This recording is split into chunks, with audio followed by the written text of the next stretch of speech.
Subscribe करें महिंद्रा गुरु YouTube channel को। अगर आपने सब्सक्राइब कर रखा है तो नोटिफिकेशन बेल पर क्लिक करें ताकि आपको सारे वीडियोस का अलर्ट मिलता रहे। Thank you.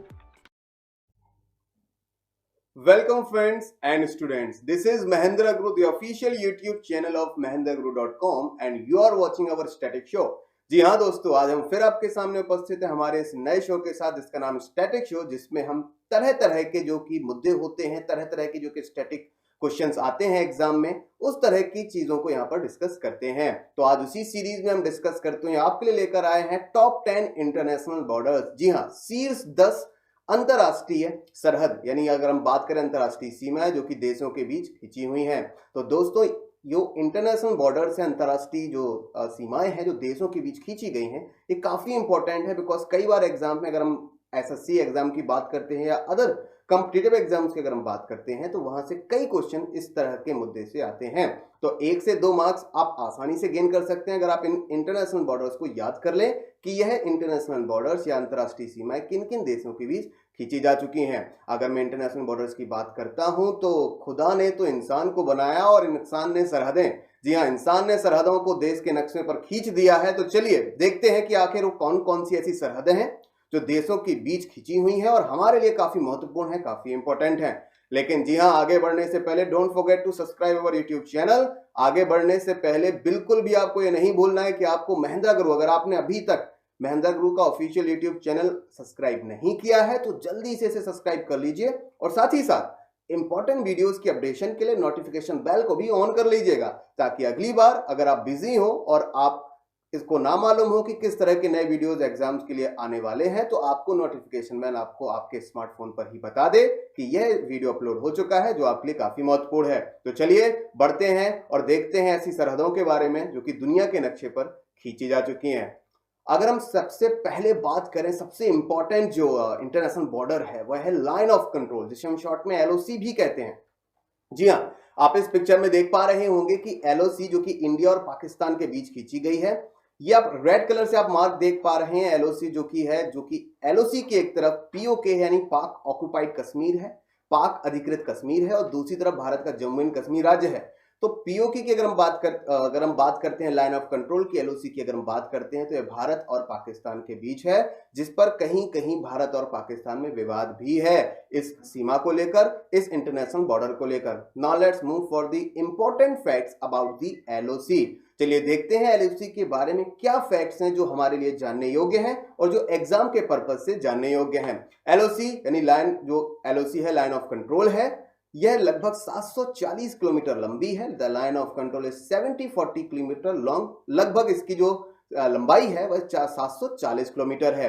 And it was formally established in 1972 after a third battle between India and Pakistan in 1971। आप सभी को याद होगा कि भारत और पाकिस्तान के बीच में 1971 में जो जंग हुई थी, उसके बाद इस लाइन को एस्टैब्लिश किया गया था, इस लाइन को खींचा गया था। अगर हम बात करते हैं औपचारिक तौर पर, फॉर्मली इसको 1971 के बाद ही इसकी मान्यता मिली है। तो आपको ये जानने योग्य बातें थी कि आखिर एलओसी किन दो देशों के बीच है।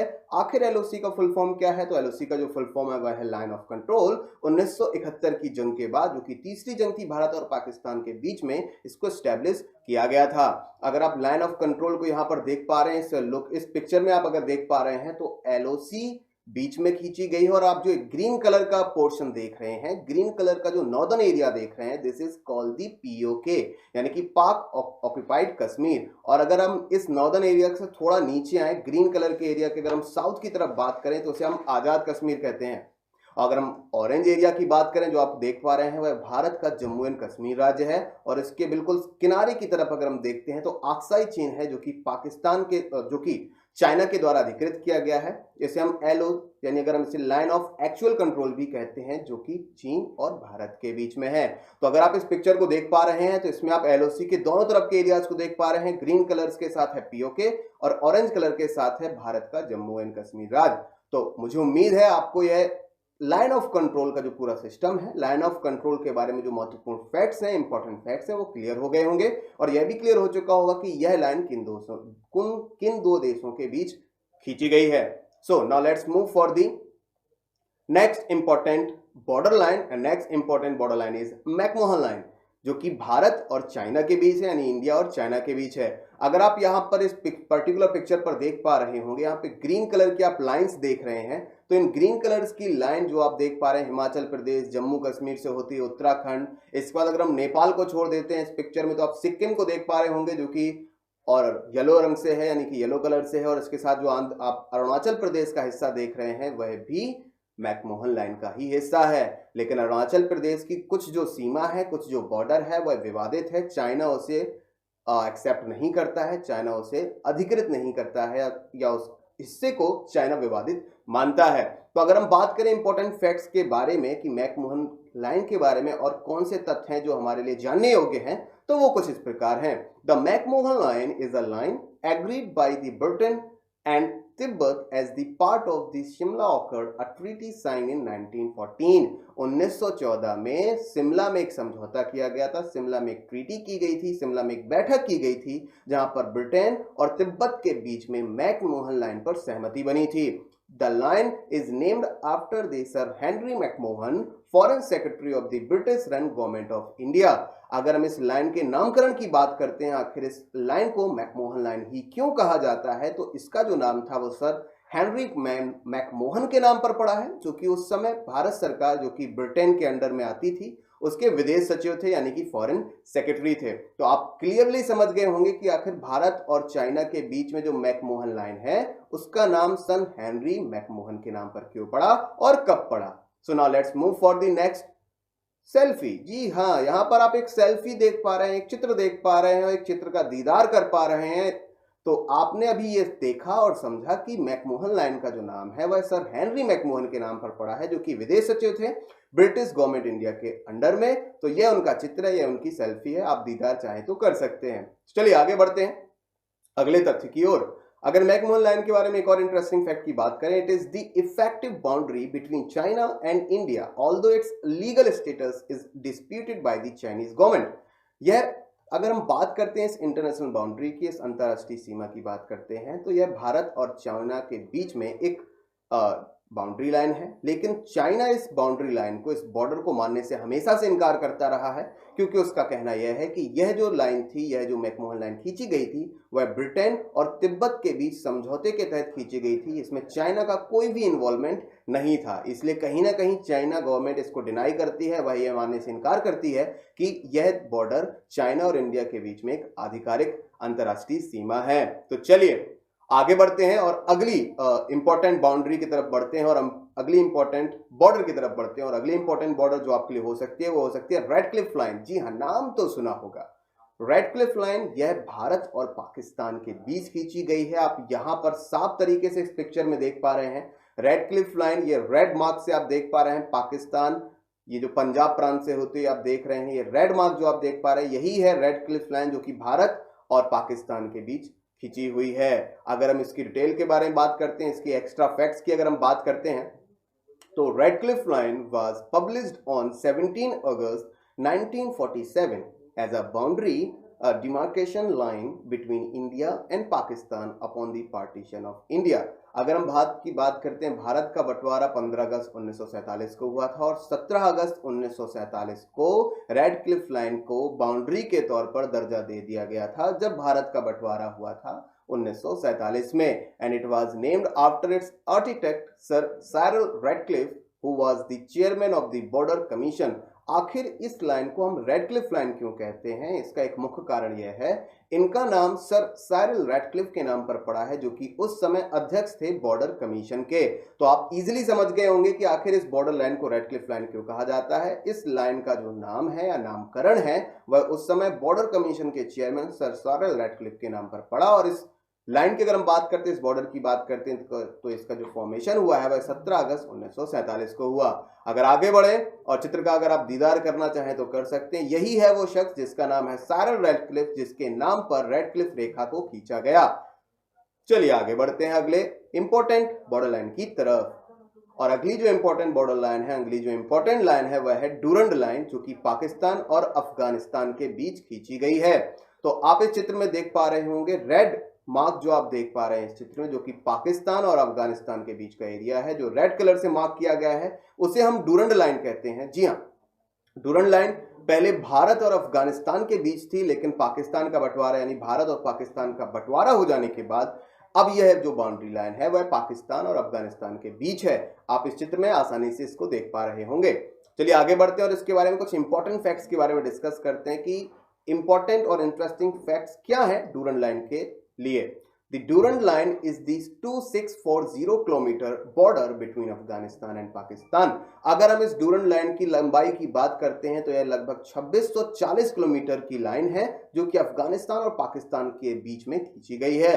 And it's the result of an agreement between the sir Mortimer Durand, a secretary of the British Indian government, and Abdur Rahman Khan, the Amir or the ruler of Afghanistan. अगर हम बात करें आखिर डूरन लाइन का अस्तित्व कैसे पड़ा या डूरन लाइन अस्तित्व में कैसे आई, तो डूरन लाइन का जो फॉर्मेशन हुआ था वह सर मॉर्टिमर डूरन जो कि सेक्रेटरी थे, सचिव थे ब्रिटिश इंडियन गवर्नमेंट में, ब्रिटिश भारत सरकार के वो सचिव थे, और अब्दुल रहमान खान, जी हाँ अब्दुल रहमान खान आमिर थे। आमिर का मतलब किंग होता है या शासक थे अफगानिस्तान के। तो हमें यहाँ पर एक बात साफ समझ में आ गई कि भारत में जो सचिव थे, ब्रिटिश सचिव थे, उनका नाम था सर मॉर्टिमर डूरन, और जो अफगानिस्तान के आमिर थे, अफगानिस्तान के जो शासक थे अब्दुल रहमान खान, उन दोनों के बीच में एग्रीमेंट हुआ, तब यह लाइन अस्तित्व में आई। The agreement was sign on the November 12, 1893 in Kabul Afghanistan, और यह समझौता नवंबर 12, 1893 में काबुल की अफगानिस्तान की राजधानी काबुल में हुआ।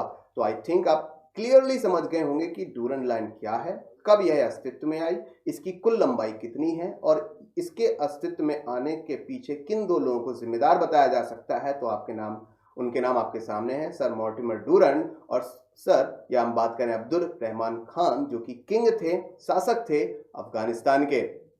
तो चलिए आगे बढ़ते हैं, और आई थिंक आप लोग भी सेल्फी का इंतजार कर रहे हैं, आप लोग देखना चाहेंगे कि सर मॉर्टिमर डूरन कौन है।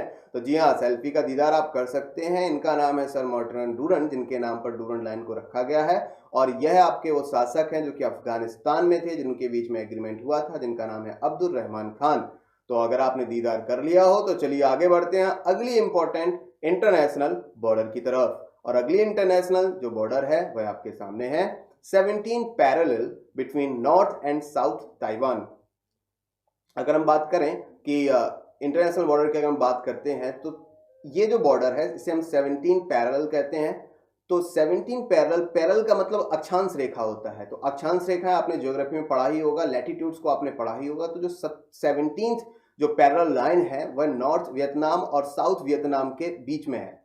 तो साउथ वियतनाम और नॉर्थ वियतनाम के बीच में जो पैरेलल गुजरती है, इस पैरेलल लाइन की वजह से इसका पार्टीशन किया गया है। रेड कलर से आप देख पा रहे हैं वह है नॉर्थ वियतनाम, और साउथ जो आप येलो कलर से देख पा रहे हैं वह है साउथ वियतनाम। और ये जो डिवाइडेड होती है वह होती है 17 पैरेलल से। तो आप याद रखना है 17th parallel is the border between the north and the south Vietnam. Now let's move for the next important border. A next important border is 49th parallel between USA and Canada।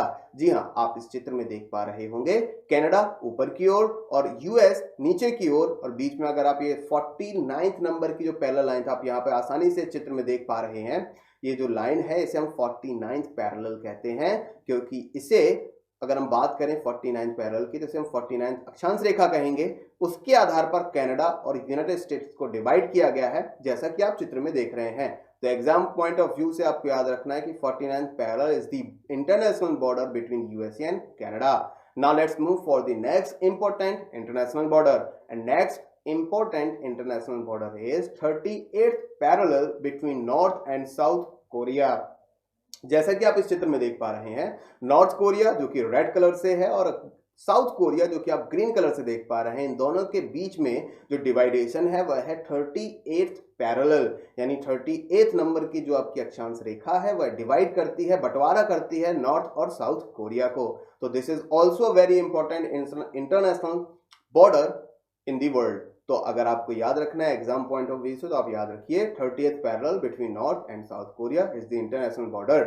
Now let's move for the next important international border, and next important international border is Mannerheim line between Russia and Finland। अगर आप इस line को देख पा रहे हैं तो यह उस समय की बात है जब रशिया जो था वो सोवियत यूनियन का पार्ट हुआ करता था और काफी सारे देश सोवियत संघ का हिस्सा होते थे। तो मैनहेम जो लाइन है वो आप रेड कलर से देख पा रहे हैं।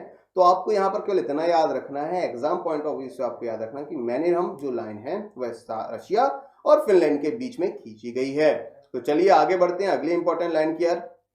और अगली इंपॉर्टेंट जो लाइन है वह है Maginot line between Germany and France. जी हाँ, मैगिनोट लाइन की अगर हम बात करते हैं तो यह जर्मनी और फ्रांस के बीच खींची गई है, जैसा कि आप इस चित्र में भी देख पा रहे हैं। तो this is also very most important international border in the world. तो एग्जाम के पॉइंट ऑफ व्यू से काफी इंपॉर्टेंट इंटरनेशनल बॉर्डर है और आपको याद रखनी है, क्योंकि एग्जाम में यही पूछेगा कि किन दो देशों के बीच में कौन सी इंटरनेशनल बॉर्डर पाई जाती है या खींची जा चुकी है। अगली अगर इंटरनेशनल बॉर्डर की बात करते हैं तो वह Hindenburg line between Germany and Poland. आप इस तीर का जो निशान बना हुआ है, इस तीर का जो सिंबल बना हुआ है, उससे आप आसानी से देख पा रहे होंगे कि यह जो बॉर्डर है वह जर्मनी और पोलैंड के बीच में खींची गई है, जैसा कि आप इस चित्र में देख पा रहे हैं। तो ये this is also very most important international border in the world, जो कि आपके एग्जाम के पॉइंट ऑफ व्यू से भी काफी इंपॉर्टेंट है। सो व्यूअर्स, आज हमने जो डिस्कशन किया है वह किया है टॉप 10 इंटरनेशनल बॉर्डर्स पे कि आखिर विश्व में ऐसी कौन सी 10 अंतरराष्ट्रीय सीमाएं हैं जो देशों को विभाजित करती हैं, देशों का बंटवारा करती हैं। तो आज हमने एलओसी के साथ साथ दूसरी इंपॉर्टेंट बॉर्डर लाइंस को देखा, उनके ओरिजिन के बारे में भी देखा और आखिर उनका नाम किस व्यक्ति के नाम पर है और आखिर उनका नामकरण किस तरह हुआ है उसके बारे में भी देखा। अगर आपको ये सेशन पसंद आया है तो लाइक कीजिए, शेयर कीजिए, कमेंट कीजिए और जी हां, अगर सब्सक्राइब करना भूल गए हैं तो सब्सक्राइब कीजिए हमारे यूट्यूब चैनल को और हमारे वीडियोस देखते रहिए। मिलेंगे हम लोग अगली बार अगले स्टैटिक शो के साथ, जिसमें हम किसी और मुद्दे पर बात करेंगे जो आपके एग्जाम के पॉइंट ऑफ व्यू से काफी इंपॉर्टेंट होगा। और जो आगे वीडियोस आएंगे उसके लिए भी आप अलर्ट रहिए, नोटिफिकेशन बेल को ऑन रखिए और वीडियोस देखते रहिए और अपनी सक्सेस को श्योर करिए, because your success is our success. Subscribe करें महिंद्रा गुरु यूट्यूब चैनल को। अगर आपने सब्सक्राइब कर रखा है तो नोटिफिकेशन बेल पर क्लिक करें ताकि आपको सारे वीडियोस का अलर्ट मिलता रहे। Thank you.